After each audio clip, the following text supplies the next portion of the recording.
Okay.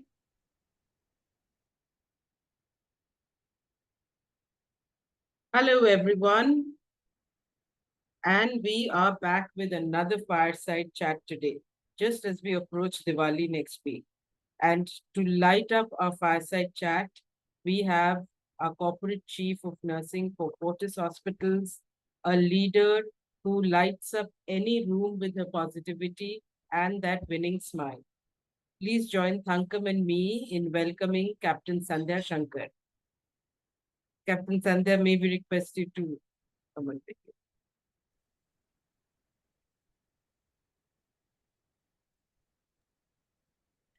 Great. Hello. So I don't need to introduce her, but I think for the benefit of our non-Fortis audience, I will, give a little brief into her profile. She graduated from Armed Forces Medical College, Pune, and after that spent over 10 years, 12 years in the Indian Army before foraying into the corporate hospitals in 2008. And over the last many years, she has held various leadership positions across clinical, nursing, and HR across all of the top hospital groups in the country. That's Max Healthcare, Medanta, and now currently in Fortis for the last many years.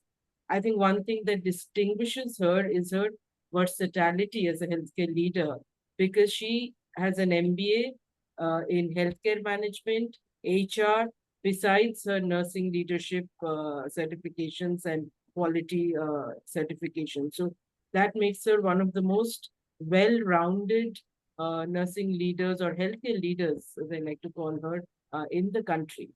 At Nurse India, we have had the privilege of watching her in action from very close quarters in many conferences. And we have been so touched by her warmth, her positive energy. She walks into a room and the entire Fortis congregation kind of, just rushes onto her and she hugs them and her energy and her vivaciousness, it's almost contagious. So we can't wait to listen to her as she shares her journey, her experiences that shaped her career, and her contribution and how she sees the nursing landscape evolving in India. So let's dive straight into the fireside chat and handing over the mic to the one and only firebrand, Thankam Gomez. Thankam, over to you. Thank you, Indrani. Thank you very much. And we are really honored that we thought of this series. And we are doing this series to leave the current leaders and, maybe about to retire leaders also their footprint in the YouTube. As long as the YouTube remains, their story will be there for anyone to view, get motivated, get inspired. That's how we all learn and grow in our life. We look at others, we get motivated. So Sandhya, a very very warm welcome once again to this chat show. So today we're Thank you. not going to talk about the bottom lines and the top lines and the nurses and everything. Today it is about you. Okay, there are many people who are here from Fortis. I am really hoping that some of them will say, "Good, today's chat show. We didn't know about that about Sandhya ma'am." I am really hoping that we can bring out something like that during the chat show. So I would like you to rewind all the way back to the time when you thought nursing is what you would like to do because you're from North India, and I know that North India is not very pro nursing. It is getting slightly better now, so I would like you to go back to your memories and tell me that what made you to become a nurse when you were 17, 18, 19, whatever was your age at that time. Let's hear from you. Oh, ma'am, you actually pushed me, down the memory lane, I would say. Being a nurse was never a dream, but from my seventh, eighth standard, I envisioned myself in uniform. My role model was my father, and men in uniform always attracted me. And I was wondering why not women? Because while I was growing up, women were never a part of defense forces, and I envisioned myself. But my father never wanted me and never encouraged us. And then parallelly, there was another condition. I belong to a very orthodox Brahmin families where girls are married quite early in life, maybe 15, 16, and 17 years. My own sister, who's a successful academician today, heading at a senior position, but she was married at the age of 17 years and who gave birth to a daughter at the age of 18 years. And Oh, so that was the background I hailed from. And coming from there, I would say section of society, completing education and having access to education, a complete degree education was a super, super big thing. And what helped, and either says the stars were strong, was my father's military bearing and his outlook, where he wanted his daughters to be educated. And second, he never had a problem having three daughters in the family. Either he took proud. Only thing he knew was to encourage to be academically sound and physically fit and excel in sports. More than studies, excel in sports. And that's what exposed me to NCC and other things. Coming back to nursing, while studies were getting completed, that is 12th standard, and there was pressure on them to get married. Viewing the situation of my elder sister, I knew that very soon my father will not be able to stand the pressures and will get me married. And I actually, so cutting the long story short, first Access Icon, I took help from my sister in Delhi and wrote the All India entrance exam. And that is the only entrance exam in my entire life I have written. And I got All India fifth rank, cleared the SSB board, and joined AFMC, and rest is history. Because initially there was a high degree of surprise and I would say mm, need for acceptance by my father, but probably my sister was instrumental in this confidence. And that's how the journey sailed. so we should thank your father that he allowed you to get to the True. army. And yeah, women in uniform, that is also, that had been my dream. I wanted to actually get into military nursing, but never could. And that was my mother put down that there is no way you will go to army, because my father was also from the army. He was quite Oh, fine. Then she just went on hunger strike and said, you can't go. So, so that dream remains a dream. So I get fascinated when I see military nurses. So coming back to your story, you spent 12 years in the army, and there are people who spend 25 years and all in the army. So tell us a little bit that what made you to leave your so, I mean, you wanted to be in uniform. You are in uniform, but you left the army and got into corporate. I don't know whether you came straight to corporate. I remember seeing you, Max. I don't know where did you actually start your corporate life? I'm not very clear. I met you when you were heading the education in Max. I think that's where we. true. So tell us a little bit about that. How did you come out of the army, and where did you start your corporate journey? I rather, ma'am, want to thank you because you're actually making me look back on every aspect, which probably was again, gotten into the parking mode way at the lower levels of the occiput. Uh, but yes, you're right. I was a permanent commission, and rather, I'm glad to share that I was doing very well for myself in armed forces. From AFMC, yes, won the President's Gold Medal and the Karapias Trophy for winning all distinction in all the subjects. My usually not so satisfied father was flaunting in my commissioning with all the parents that she never got time to reach down the stairs from the stage, and her next name for the next trophy, her name was announced because the best sportsperson, Major General Cariappa's rolling trophy for distinction in pediatrics and neuro, and then President's Medal, and also KS Masters Medal for excelling in the course, and also the Best Outgoing Nursing Officer Award. So on and so forth. He was a proud parent to receive this. So he was damn happy that day. But another thing which happened was when the professional journey started, the qualities and the military bearing helped me in excelling and taking responsibilities, which empowered me to step up during the Kargil War to head the trauma bay ICU and as well as the emergency casualty areas, and also helped to move ahead in the field in the Tangdhar area, and where there were only 2 nursing officers in a brigade of 3,000 men. It was in a small section hospital, and debriding or helping and resuscitating, and also stabilizing the casualties, working in the coming back in the 92 base hospital Srinagar, resuscitating and stabilizing casualties. So it was a busy period, but what gave me confidence was as a junior lieutenant being the awardee of the Chief of Army Staff Commendation Card when the war settled.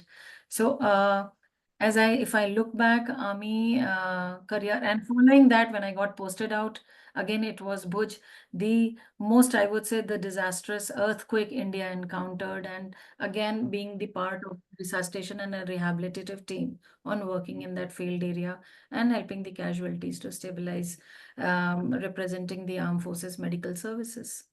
But having done all this, uh, there was time when it happens in majority of the girls.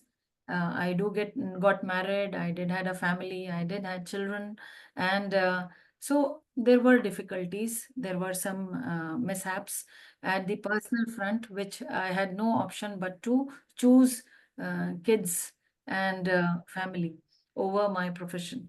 And yes, I do say that my father did kick me. He tried making me understand, because serving a tenure and securing your old age with a pension and a good pension was the dream that, okay, my daughter is going to be secure for her lifetime. And I put everything at risk and decided to step out of army. Uh, yes, but now I would like to share my real expression here. I did, and there that time I was uncertain. But yes, my mother-in-law and my husband were two key people who actually kicked me back to gather and acquire more credentials from reputed programs. Number one, and again start my journey, because I knew that I had to start from scratch.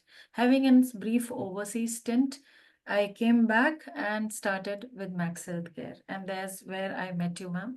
It's been now almost 17 years in the corporate sector, and I've worked in 3 organizations. But all I would like to put in 2 sentences, that it has been immensely rewarding, because it's not, you have to shut down your other traits of your military bearing, and that is be it the commanding or be it the way of working, because you get to learn more of collaboration, more of servant leadership, more of clear directions, decision making, only with one foundational block, and that is honing your knowledge, which and your information and abilities. So all these things have actually bundled and made me help me stand where I am today. And that's why when I look back, no regrets. I've only grown to learn and to become a better version of myself. Wow. That's last 2 sentences, they align to my thought process all the time. Is that I always say, all my decisions, right or wrong, are my decisions. So I cannot be regretting about them. If I start looking at anything and start regretting, the life does not become a journey of gratitude, but rather it becomes a journey of complaints. And that can make our lives very miserable. So, and the next sentence you mentioned was to make the best version of myself. I always tell this to everyone that I come across, that try not to become somebody else. You are you. You can only become the best version of yourself, because we cannot be somebody else. It's not possible. We all are unique. We have our own, capabilities. So, Sandhya, it's very heartening to know that you were posted in highly demanding and very turbulent places, whether it is Kargil War or Bhuj earthquake, multiple places you had been there. Can you recollect a moment from those timings, that something that you are never going to forget in your, and that will be with you, and it is a very touching moment for you? Would you like to think about that moment and share that with us? Ma'am, I don't have to think. The moment you said in a micro and a nanosecond, it again flashed in my memory. It was in the year 1998 and later part of December when the war was setting in and the attacks were from all over. It is not the in-front land attack. It was in terms of conspiracies, politics, and other incidents happening. And we did not had army buses, and army used to hire from civil, and these were called as CHTs, commercially hired transports. And there was, although the quick reaction team, QRT, like RRT in the hospitals, QRT used to back it up and protect from the front and the back, but there was an almost 12-hour, almost 12 to 18-hour long hilly terrain, tough hilly terrain journey, which was called as convoy, running from Jammu's base to Srinagar and further to the hilly terrains. So this entire journey was through the CHTs, backed and protected by the QRTs. And so one fine convoys, it was just a coincidence. A day prior, I have also concluded my brief leave. That was the last leave I went before the war, and I had reported to my unit. But 2 days later, it was learnt. We just got a message in my trauma bay that there is huge number of casualties coming in. There had been an attack. Actual incidence was that our CHT was moving in that hilly terrain when one side there was hundreds of meters high hills, and other side was the down deep valley where the base was not visible of the valley, and the CHTs would move. One of the CHTs was hit hard. There was some, I think we don't know, the driver flung and the CHT, the bus went rolling down in the valley. Mm. Not even, they were in a bus of 66 people, 66 soldiers. There were only 5 who were saved, and the rest were actually, we could not be saved. And there were choppers, there were people, the rescue reached, but that also took time. But by the night, and we were standing strong on receiving, all prepared to receive the martyrs from the area, because that was the 92 base hospital was the only um, base. What happened was when the bodies started to arrive from the chopper, it was dark, and we had made an open space. We were actually sitting and doing the documentation. And most important thing which happens is the documentation, identification of the martyr, the documentation, and protecting every single belonging along with the body, so that, and it has a great responsibility. There was an unit burden responsibility, there were state level implications, there were national implications, and there were defense level protocols which are to be imbibed. So there was a bigger picture, was quite complex and highly accountable, and each and every body was to be dealt in that same way. Myself, the one nursing assistant, and we are not rich with manpower. It was only 3 people started the entire work. And then after that was, and the 5 people, injured ones also were bought.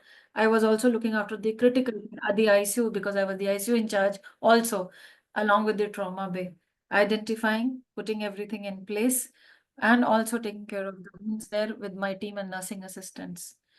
Most important thing which I encountered years later, in one of my Delhi visits when I came from Mau, there were 2 families. That was, one was a girl from one of the martyrs, one of the subedars who had again ventured into military nursing services, and another one was a boy who said that thanks to Indian Army, who had actually done such good arrangements, documentation, and everything, that we got all the benefits because we did not had anything, but that money helped us to complete our education and venture into this into the profession. At least we are able to do something, that now we are able to take care of our family.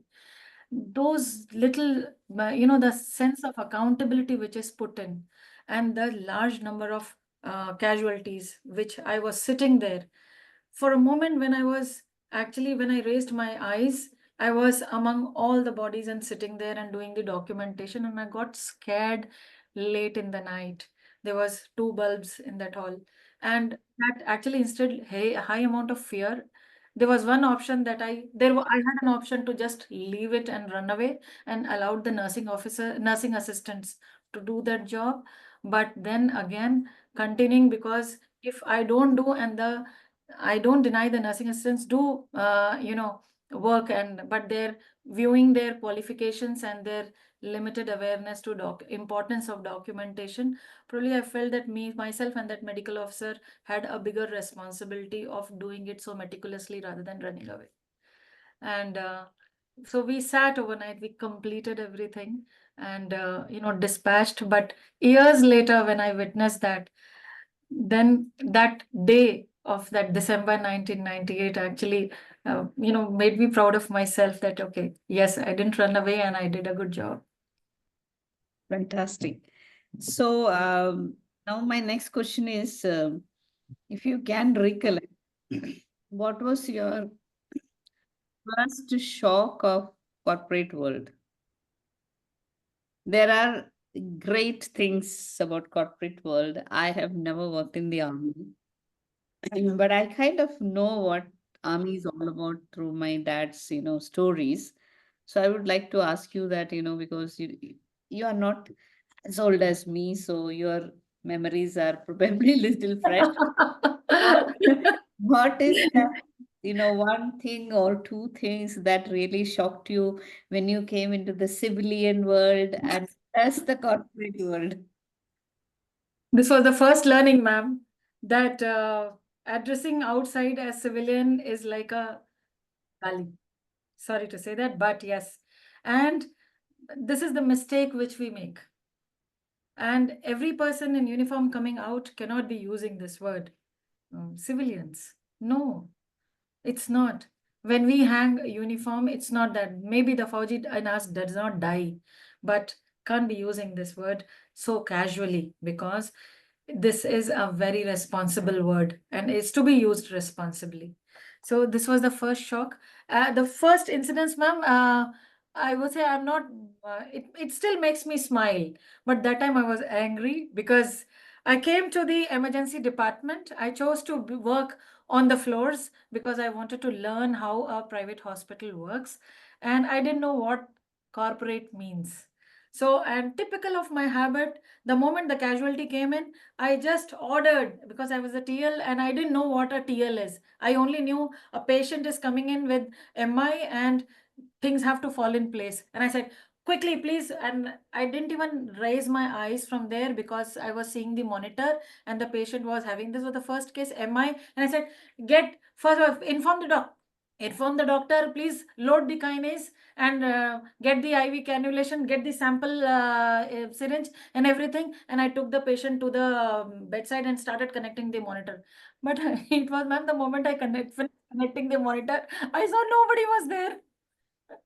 Rather, they were so angry at me because they said, who is she to address? And ma'am, and I was furious and I just shouted. I said, why are you not listening? Don't you know this? But then still with reluctantly, one of the nurses came forward because patient was important. And after some time, ma'am, after some time, the doctor came, who was a emergency fellow, who was not the consultant, but emergency fellow. He also came reluctantly because nobody liked my tone. Nobody liked my way of talking. And nobody liked that version of mine who was actually standing there, who was actually concerned about the patient. But what was getting displayed outside was, it was perceived as ego, what she thinks of herself. Is she something? She might be. She's no more in army, and what she thinks of herself, and is it's not that we don't know our job. So all these things were non-verbally, quite loudly getting reflected upon me. So although the rest is history, the patient was somehow shifted to cath lab after some time, and then I didn't get time because the ER was busy. But ma'am, this episode does not leave my memory at all. This is my learning. Well, but I didn't realize it that time. But during one of the sessions of soft skills, believe me, that's what is it's so important. One of the sessions of soft skills, which was taken by the HR department, the L&D manager, I realized what was wrong with me that day. I never forget that. I never forget. But second important thing which used to pain was the nurse talking continuously. Maybe she was not able to, senior nurses or the nursing heads, not able to communicate in that professional manner. There was acute shortage in the wards, acute shortage of nurses, but only talking, also going, getting, having tears in the eyes in front of everybody, but people not respecting the message that there are nurses required and manpower was on hold for some time. And that time I realized that it doesn't go off my memory because there is so much of requirement on. Then I prepared that just a small log in a very crude manner because I didn't know how to. There was nothing called as evidence-based practices those days. But it wasn't that popular at all, ma'am. But I said, if at all you are able to show in this paper, everything was paper that this was my inflow, this was my outflow, this was my deployment, and this was the number of problems we had. Just go and show. Probably someone will listen to us because this nobody has done this so far. And it worked, ma'am. Today what we call as talking with facts, talking with logics or evidences, something. But these were the starting points, ma'am. So it wasn't that easy to make place. It was a very tough journey for me. Okay. But evolving is nature. We are all. Okay. Great, great. So we kind of heard what shocked you when you came to, but I still hear the word civilian. Huh? Yes, ma'am. When I meet ex-army people, it just kind of slips from their tongue. They'll say civilian. Oh, no, no, no. I meant, I meant. So I said, it's okay, it's okay. We are civilians, but we are all Indians. Okay. So my next question is that between your army and your corporate role that you have donned, is there a time when you felt as a failure, you felt let down, and maybe you just wanted to run away? Uh, would you like to share? If you don't like to share, you can always skip the question and say, "No, I would Ma'am. rather not answer," like a very good Bollywood heroines, no? Oh, that's an interesting question, but I would rather not answer. So, you can. No, no, ma'am, it's not. There have been multiple moments. There have been multiple moments where I felt like running away. I even felt like enough of nursing. I should actually, continue with my another domain which I ventured into is human resource. I should venture. So multiple times it happens, ma'am. It's not once, and I think I'm sure it's very common to a lot of nurses, especially the nurse leaders. A lot of nurses. Rather, day before yesterday, in one of my hospitals, while counseling, one of the nurses told me, "Why are you, ma'am, telling me? Because I don't intend to continue in this profession. I'm going to have my own startup." Fine. So, it happened. But there had been setbacks, there had been failures, ma'am. There's no doubt about it. Having sidelined, so preparing the, I would say, I'll not talk of the episodes, but certainly the crux of the episodes, the moments which actually triggered such thoughts at multiple moments in my memory, in my professional life. Say, for example, preparing the entire work, but not able to speak and not able to showcase your work, and ultimately getting sidelined. And then your own counterpart being given opportunity to present. That time I used to cry, but I thought that if I become someone in this position, I'm not going to get biased at the last moment and I will have a neutral approach, because this was something which is not of my memory. Even today, when you spoke, it flashed. Trying to make the leadership or the senior level understand on the needs of the nursing, and management tells me, take care of the patients and that's your job. It is something like old orthodox Indian family when they said to the girls and the daughters, you need to learn to cook inside the house and take care of the family. You don't have to go and buy vegetables and know the prices of vegetables and know the variant and price of the TV or the computer which is required to be bought. Me and your brother or father will take care of that, right? It's exactly the same, and such people are there today in the organization, because they say, nurses, you take care of the patients. But beyond that, if you want to do research, if you want to do, if you want to do the QIPs, you're good. You're encouraged for that till the time you're working.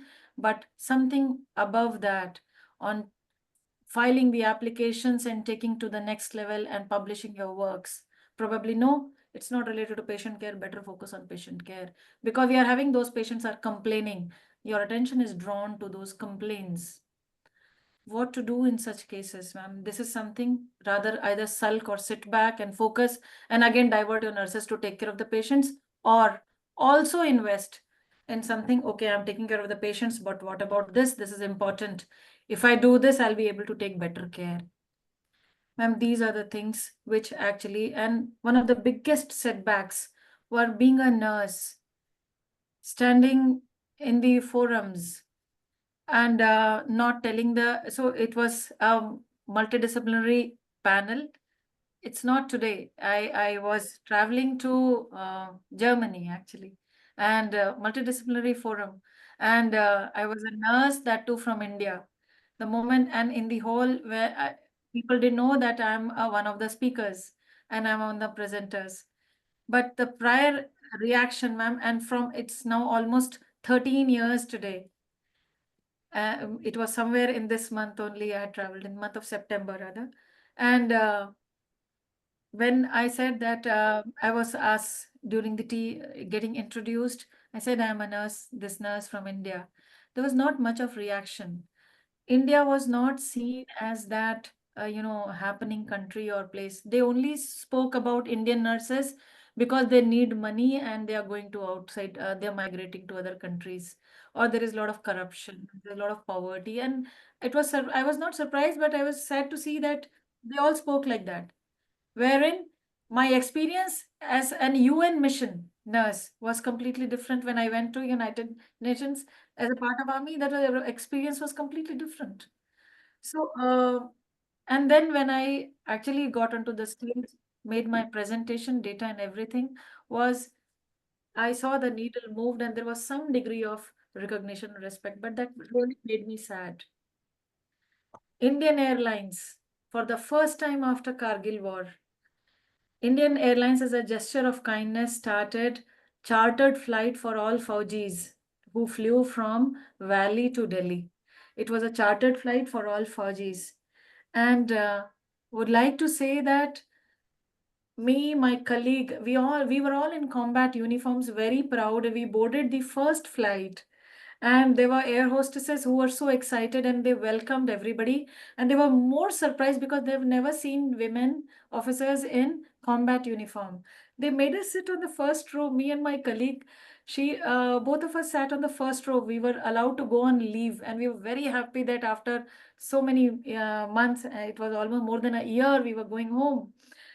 And after serving food and all, the air hostess came. She was eager to talk to us. She came and she said, "Oh, so for the first time I'm seeing women in uniform."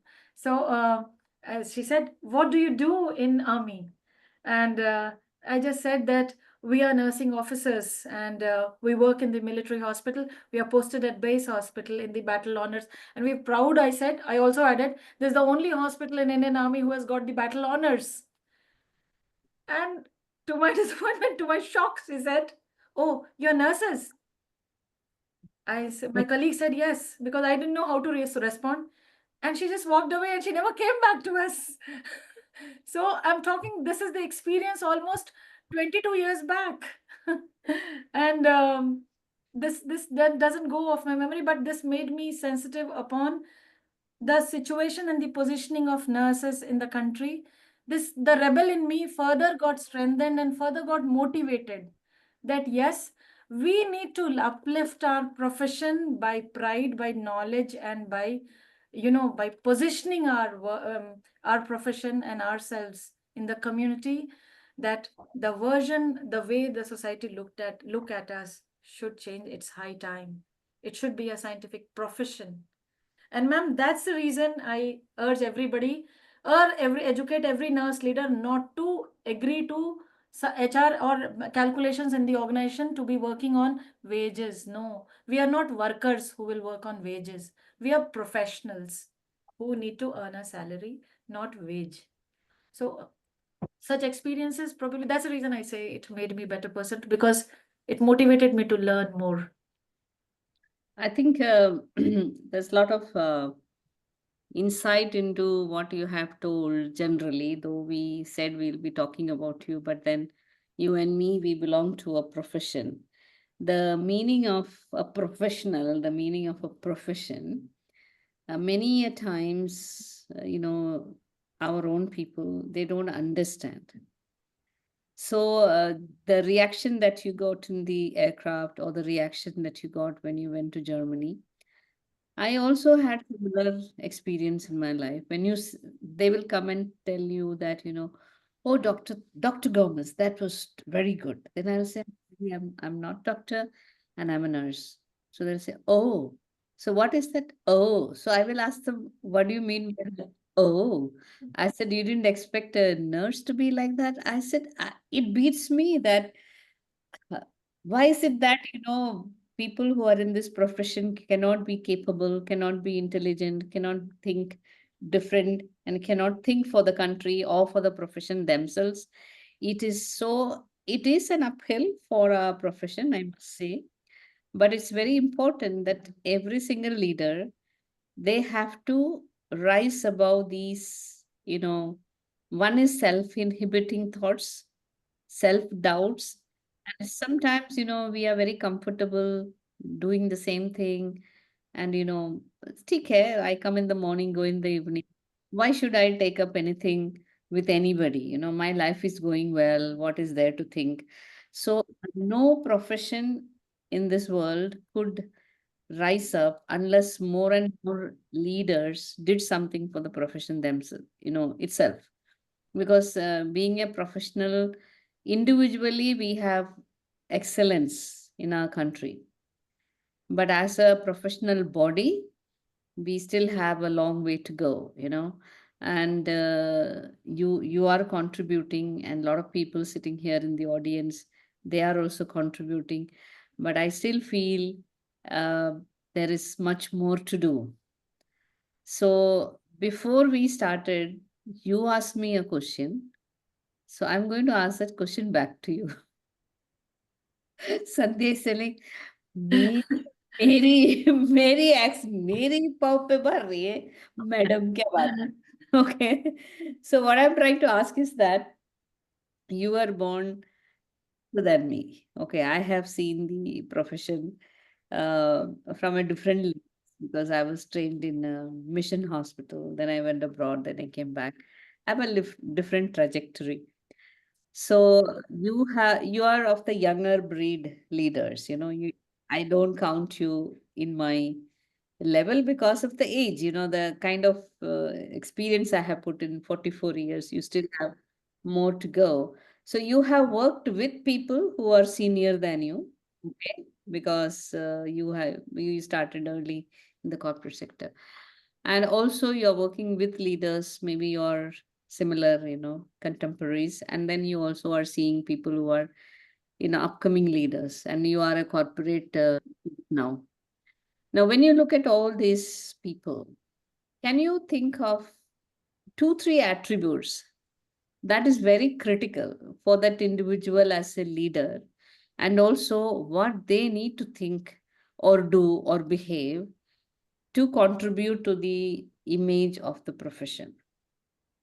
There are multiple questions there, but it doesn't matter. I mean, you just have to come up with your. If someone asks me now, I have a, two words that I can tell that these two things are absolutely should be in place. The rest of the things can come. The knowledge can be gathered, degrees can be gathered, many things can come along if you have the opportunities and will. But there are few things which are inherent, which it's if it's not in place, then we are not going anywhere. Can you think of that? I mean, I don't want you to reflect on the army thing because that is no more Oh, relevant. And yes. all our audience sitting here, they may be ex-army officers, but they're all back into True. corporate sector now. So what is going to be useful in this kind of a healthcare system? Couple of things, ma'am. First one is inquisitiveness. If it is not there in you, you will never be interested in your environment and surrounding. Be it your inner space where you need to think about yourself or think about your patients, or, beyond that, think about your family, friends, network, or capability of cracking a conversation in an unknown environment or with people. If there is no inquisitiveness, you don't stand, and if you don't sustain, you don't sustain. You will survive somehow, but you'll not sustain in that respectable manner what you're dreaming of. Second is, ma'am, habits. Because this is something, again, we believe I am good. But somehow, if my habit of not listening, if my habit of mindfulness, if my habit of not being respectful of time, other things, if my habit of making choices, I have a choice to be biased, I have a choice to be neutral. If my habit are, if are not in place, if I have not groomed myself enough with that self-realization, it doesn't take me anywhere. Doesn't matter how much ever high flying are my dreams, because if my attitude on, I call it habit because it is the underlying block for attitude, for listening skills, and also for, making choices. These are the three things, ma'am. So it's my habit because it's me who chooses what is required and what I want to be. We always blame the environment, and if the habit of actually non-biasness or neutrality is not there, I'll end up blaming people. So put it in a simple way, ma'am: inquisitiveness, listening skills, or processing of thoughts. These are the three things. They are I do agree that they are inherent, but they are driven a lot with the way one individual grooms himself or herself. So for that, we need to understand what is it and what is its role in my life, because these are not related to nursing. These are not related to any other profession. These are human traits. And the more we build upon them, it actually helps me excel in whatever I do. It's very helpful. Most important out of these is, ma'am, attitude comes from the information we have. Information comes from the access of, the exposure we have, be it related to hands-on, be it related to life's skills or the social skills or professional skills or the knowledge, everything. So processing of information comes from that. So probably these are the key attributes for the next generation, which I feel that if they are in their formative phase of leadership, they need to actually work upon. Be inquisitive for everything. Second is have the attitude, be an open page. Attitude to listen first. Because one biggest advantage which I learned, this I developed and I built. I listened, I developed this after coming to the corporate sector. Because while we are listening intently, it gives me time to process and build the responses. And another quality is, another attribute is processing of information. Because if you are listening peacefully, it also gives you time to process the information to arrive at the appropriate statements or the dialogue which you are going to make. So I think these are just Okay. building blocks, ma'am. Great, great. All of them are fantastic reflections. So, what I would like to summarize from all that you mentioned, put it all together, if someone asks me, is that there are two things I told you that I strongly believe, which I have seen breaking leaders.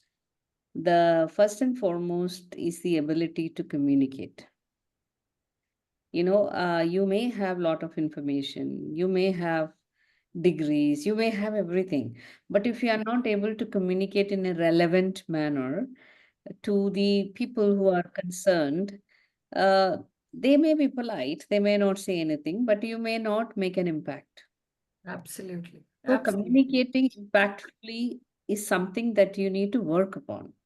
It does not happen in the thought process. It happens with indulging in communication, sometimes failing, then learning. So then you mentioned about the mindfulness. Yes, it's being mindful of thinking about a particular episode and saying, okay, how did that go today? Many a times, I used to come out, even today, sometimes when I handle something, afterwards I said, "Hat, Tankam, you could have done it better."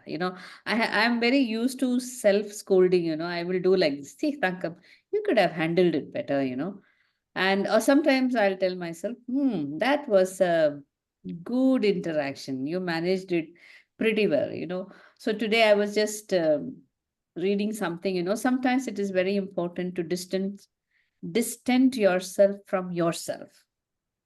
That means you're able to see yourself very clearly, you know. So, like putting a mirror in front of you and looking at you very closely and understanding what is that person now trying to do. So, apart from communication, the second thing is, I would say, people centeredness. You did mention servant leadership.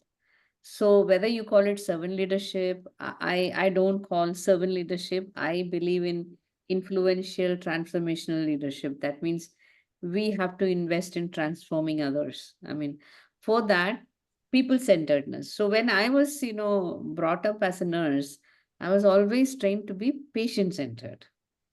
So when I became a ward in charge, that was my priority, patient-centeredness. So I used to be sometimes high-handed in the name of patient-centeredness, but I learned very quickly that it will not give me results. Over a period of time, I learned that the leaders should keep their people in focus and their people will focus their efforts on patients. Because if they are cared for, they will translate effect to the patients. This is what I had experienced, and I think you are putting the same thing in a different way. And I'm just trying to put it in a very simple way so everybody gets it. So, Indrani is looking at me and saying, it's 1:48. Sankam, you have not given me a chance to ask. Captain Sandhya. Tankam So, has great I am fun doing this in every fireside. So I have to keep looking at Indrani. That's why she does not go off the video. Just looking at me saying, I am sending you clues, Tankam. Okay, I'm going to keep quiet, Indrani. Now over to you to ask your questions.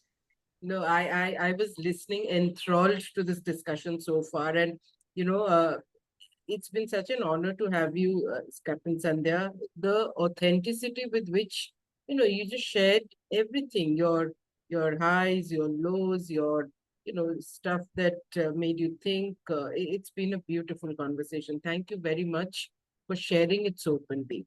So I just want to looking at the audience, and we have almost 100 folks here.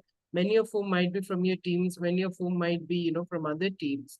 But here's a nursing icon of the country, heading nursing for one of the largest corporate groups, and coming from a background of army where you've had the privilege of having been exposed to situations that normally civilians will only kind of dream of or only read about in the books. Okay, and you have been there live, experiencing those that you almost you've had a life that many folks would take about 7 janams to live and lead, right? I'm just talking of, let's say, a regular, somebody, and you mentioned also about positioning nursing and the pride that all of us need to develop in the profession.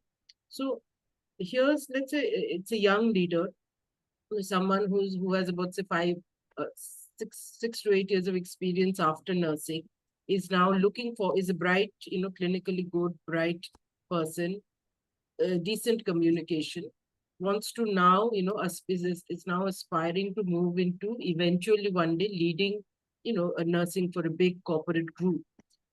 So at that, 10 year mark, when that person typically would, let's say, be a head of a nursing unit, okay, what would be 2 or 3 specific things that you would like to ask him or her to kind of focus on and build, regardless of whether the employer actually invests in development, wo jo apne se he can do, which will put him or her in good stead to, build the capabilities required for someone in, let's say, your position. Thank you, Indrani, because this is something I rather narrate in every meeting and every interaction I get to face with the young nurses and in the not only in my organization but every forum which I actually am privileged to be invited at, and so happy to share the young nurses. And it is not only when they if you want to aspire, if you aspire to become a good leader or a manager, why not? But also more important is if you're ambitious and you're embarking for any career, make something out of yourself which nobody is able to reject you or deny you a better employment, better perk, and a better privilege, better position. What is it which you need to do now? First and foremost, which we tend to miss, is something which Ma'am Thangam keeps preaching in all her sessions. First is own your patient. Now, own your patient does not mean that it is my patient and that's over assigned in the book. No. If the patient, and so own, and this is what, and when people say you need to have knowledge, but what knowledge? First and foremost in this, know everything about your patient and not about the habits and other things which you're supposed to document, but more importantly, what is that disease? Can I make an effort to read the pathophysiology of the disease? Because that was taught only in the first year and second year. It's forgotten now. Pathophysiology means how the disease happened. Second is the sign and symptoms. What is sign and what is symptom which is visible in my patient? Because based on that, and third one is relate that to the lab report. And then only you will be able to relate why the doctor has given that prescription. And that's how a nurse become a great, patient advocate. So link everything. That's how everything is linked. And as nurses, we forget, and these emerge as later on today's world, beautiful terminology, pathways. But we all have studied this. Don't forget, make full use of this. Second is the drug knowledge. Please make it a point that whatever, not the complete pharmacology, but at least the actions in detail from the patients, for the treatment which we are giving to our patient. At least I need to know, and this is the weakest area in nurses. So I let us make an effort to study and be aware of every drug which I'm administering to my patient. Now, third comes is, if in case anything happens, please understand, please make an effort to to find out why did this happen. If the medicine is delayed, what is the right process in my hospital? If the rostering is taking place and it's unequal and uneven, just haven't thought on analyze that on why these things are happening. Is it in inappropriate distribution, or is it an inappropriate number? What is it? So getting into why of everything probably will help me, build having an understanding of a most important word, which is called as process. Because if we understand process only, we're going forward, we will be able to design processes. We will be able to not only design, but we will modify and we will also measure them.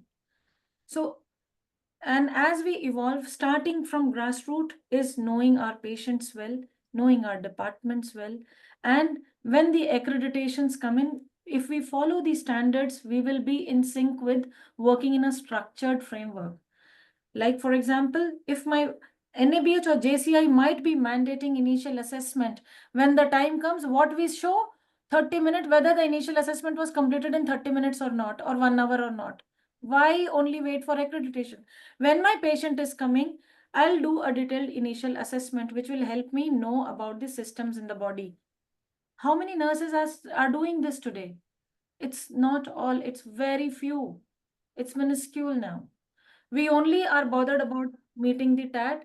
We hardly get nurses who question us saying that, please, why are you given 30 minutes? It is inadequate. Please give us 1 hour or 1.5 hours to help us do a thorough patient initial assessment on admission. Right?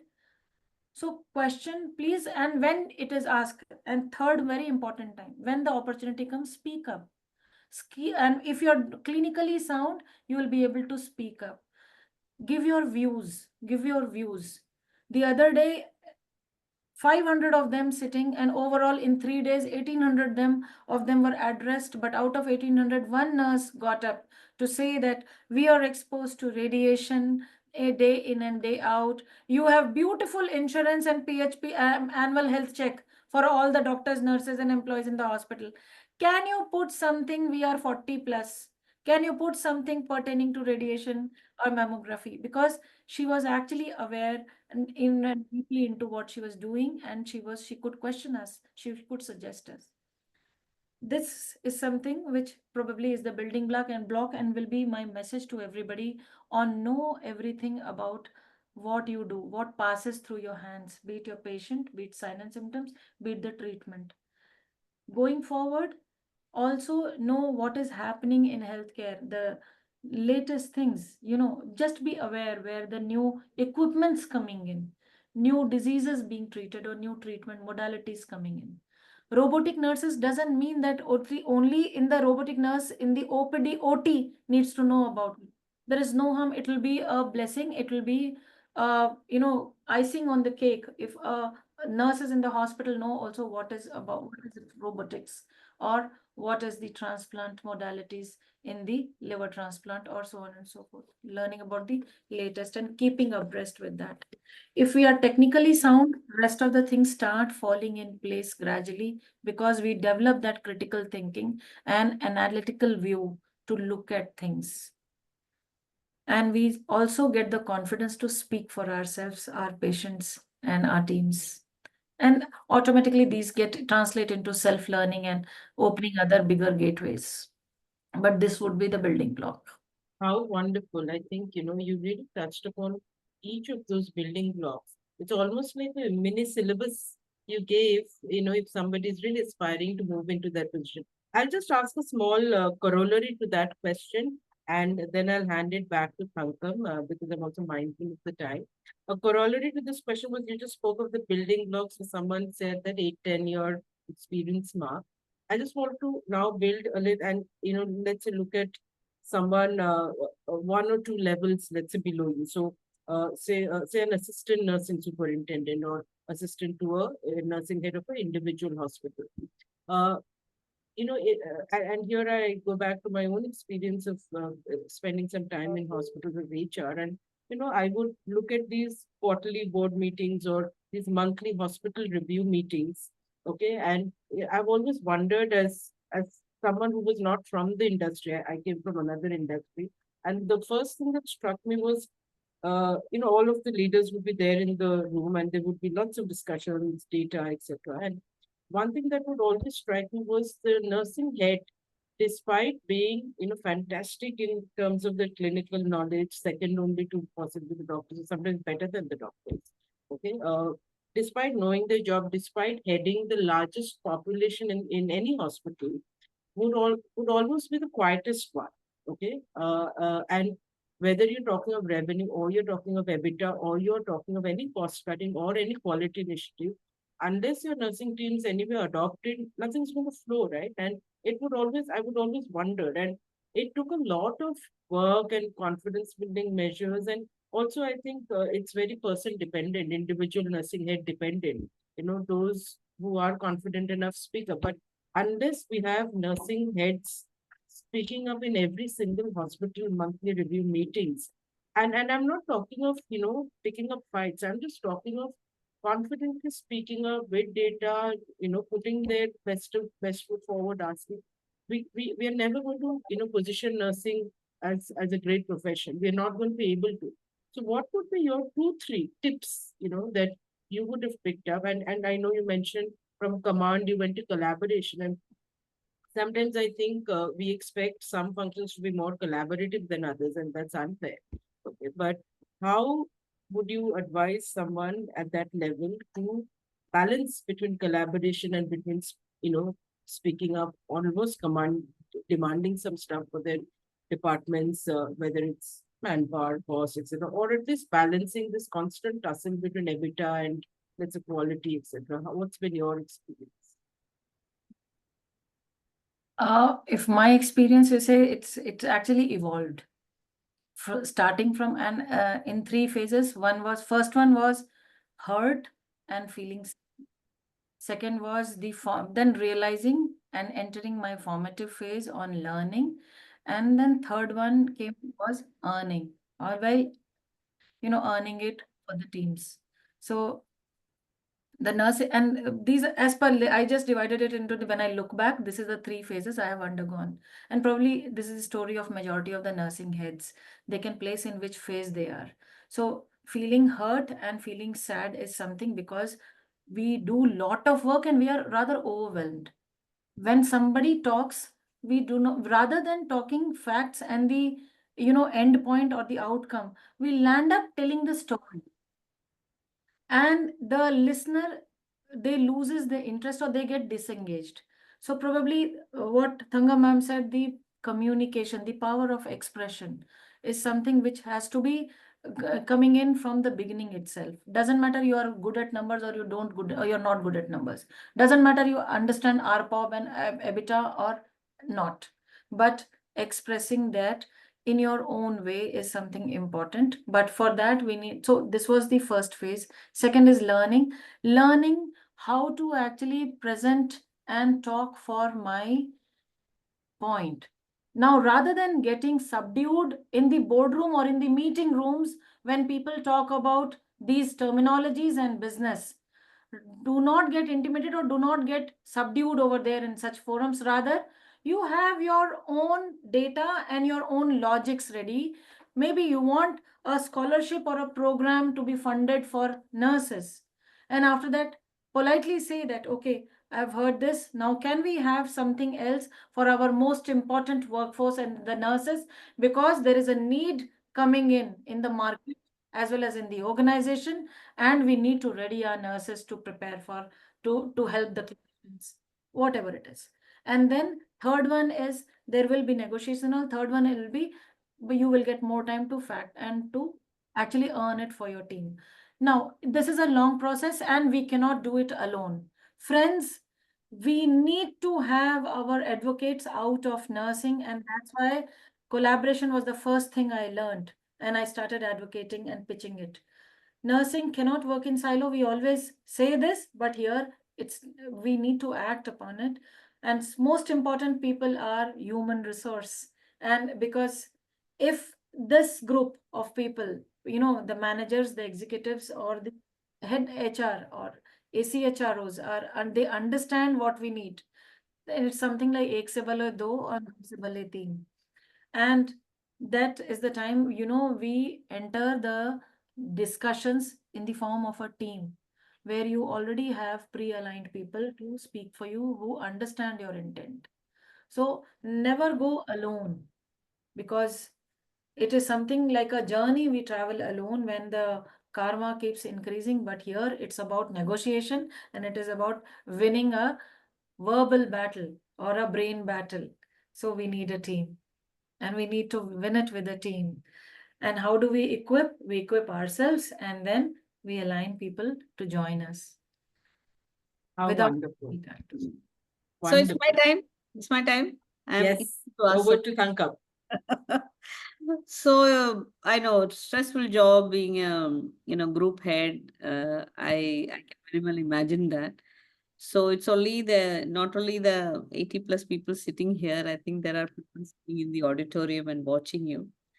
So for their sake, I would ask, how does Sandhya unwind? PVR. Oh, I love movies you know, and movies. What did you see last? latest movie. So don't ask me the name. This story. It was just I watched it day before yesterday in the night, and that's why I was groggy in the morning when I came to office. And ये latest movie अभी है ना कौन Who's है? starring in it? Alia Bhatt and अरे Rizwana जिगरा. brother Jigra. This got released this Friday. Ah, But apart from this, I love reading, and the latest book I am reading is The Loss, and I've not been able to pick up. Although I sound cheerful, but I lost my mother a couple of months, but 2 months back, and so someone actually from overseas, a friend, and it was just a coincidence, sent this book, and I did not read. It's just a coincidence that 1 week back, my sister also gave me the same book. That, Dodo, just read this. It'll do. I read it and I'm overwhelmed. So then I thought there is a signal in it. Someone wants me to read this book. So I started reading, but it's so heavy, but I'm halfway.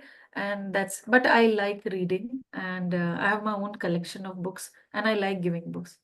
And third one is cooking, and and of course I live in a joint family. When I do something and bring something, and I see them happy, and they very well connect with each and every person in the family. So when I see them happy because they're well knit family, that really relieves me. great, That's great. Fantastic. Good to know that you're a movie person. Yes, I'm also a movie person, but I don't go to PVR. I sit my in my drawing room and I go through Netflix and Disney, Hotstar, and all the channels, and then watch 2, 3 movies at the weekend. That's how I unwind. So very quickly, we will go through a rapid fire round. And I know, Indrani, another 2, 3 minutes. Morning person or night owl? morning person. Both actually. Okay. Both. I Beach get up in the morning, I vacation, sleep late. I beach sleep late. vacation or mountain gateway? Getaway. Mountain getaway. Oh, wow. Coffee or tea? Coffee. How many cups? There was a time 30 cups a day. Now it's only 3 cups a day. Very good. 30, 30. That's a bad Yes. progression, I should say. Yes. Okay. What's your favorite movie? Favorite movie? There are many. There are many. One that comes to your mind immediately. Bahubali. That's a good one. That's a What's good your one. favorite actor या actress? There is बता a दीजिए. movie which comes as All Quiet on Western Front. Oh. It's never off my memory. Never off my memory. All White on Western Front. All Quiet on Western Front. It's a war movie, but it's a I great think movie. I have seen that. I've seen that. Yeah. Looks like my son must have, once my son tells me you should watch that, then I watch that. So Jigra, I wanted to watch, but then I couldn't go because of my commitment. Then I was told that it is so boring. So except for the alias acting, everything else is Sports movies, they impact me a lot. Beat Chak De, beat Maidan, beat football. You know, last ones or previous ones, old ones or the new ones, but I can watch them repeatedly a number of times. they I'm a are sports person. I, motivational. What do I you play? What do you play nowadays? So, ma'am, I go for swimming. It stopped from 1st of November in all the swimming pools in Delhi, except Talkatora, because the thermo-regulated pool. And I play little bit of golf. I play little bit of squash, but I was a sprinter and also got track queen award for the Pune University. My 100 meters timing is 13.26 seconds. And also represented UP state. I was the hockey girls hockey team captain and represented until the college. So I've been inclined with sports a lot. And me and my husband, we make a good team in squash. Oh, okay. That's great. That's great. So I'm sure that the opponents will be sweating it out when you are playing. Yeah. Thank you. So all your joints and muscles are all strong because of your sports background. I got a lot of a lot of tissue now on top of it.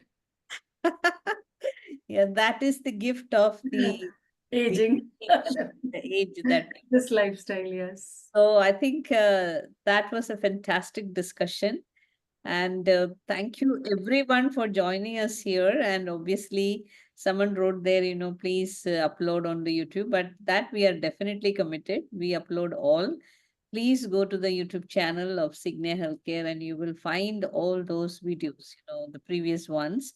And watch out for November's Fireside Chat. We have yet another veteran coming in for that because we want to see the other side of our nurse leaders, not just the leadership thing. Anyway, everybody's experiencing them. So apart from that, we wanted to know the person. So thank you so much for letting us into your Sandhya. Thank you. Your Sandhya and knowing Sandhya a little bit more.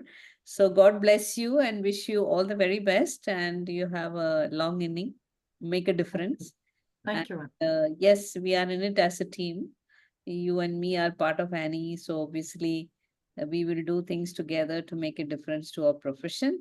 Meanwhile, my only one liner to everyone, please don't think of boiling the ocean. I will boil the ocean someday, but boil your own cup of tea.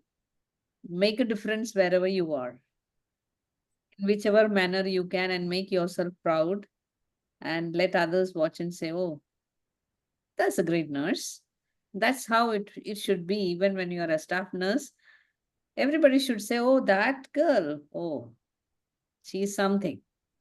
Like more and more nurses will be talked about like that, our story will change together for the profession, right? So there are people sharing photos of the auditorium full of your nurses. I opened one, so I'm very sure it's not just 80, maybe 800 people are watching you. You never know. So great. So your team is with you. Wish you all the very best. And thanks to everyone who joined us, Indrani. You can say bye and then I stop the session. And my Thank you thanks very to Nurse much. India. My thanks to Nurse India, Indrani and Dangu ma'am. Big Thank you. Always such a pleasure, speaking with you. And we look forward to more such sessions with you. Thank you.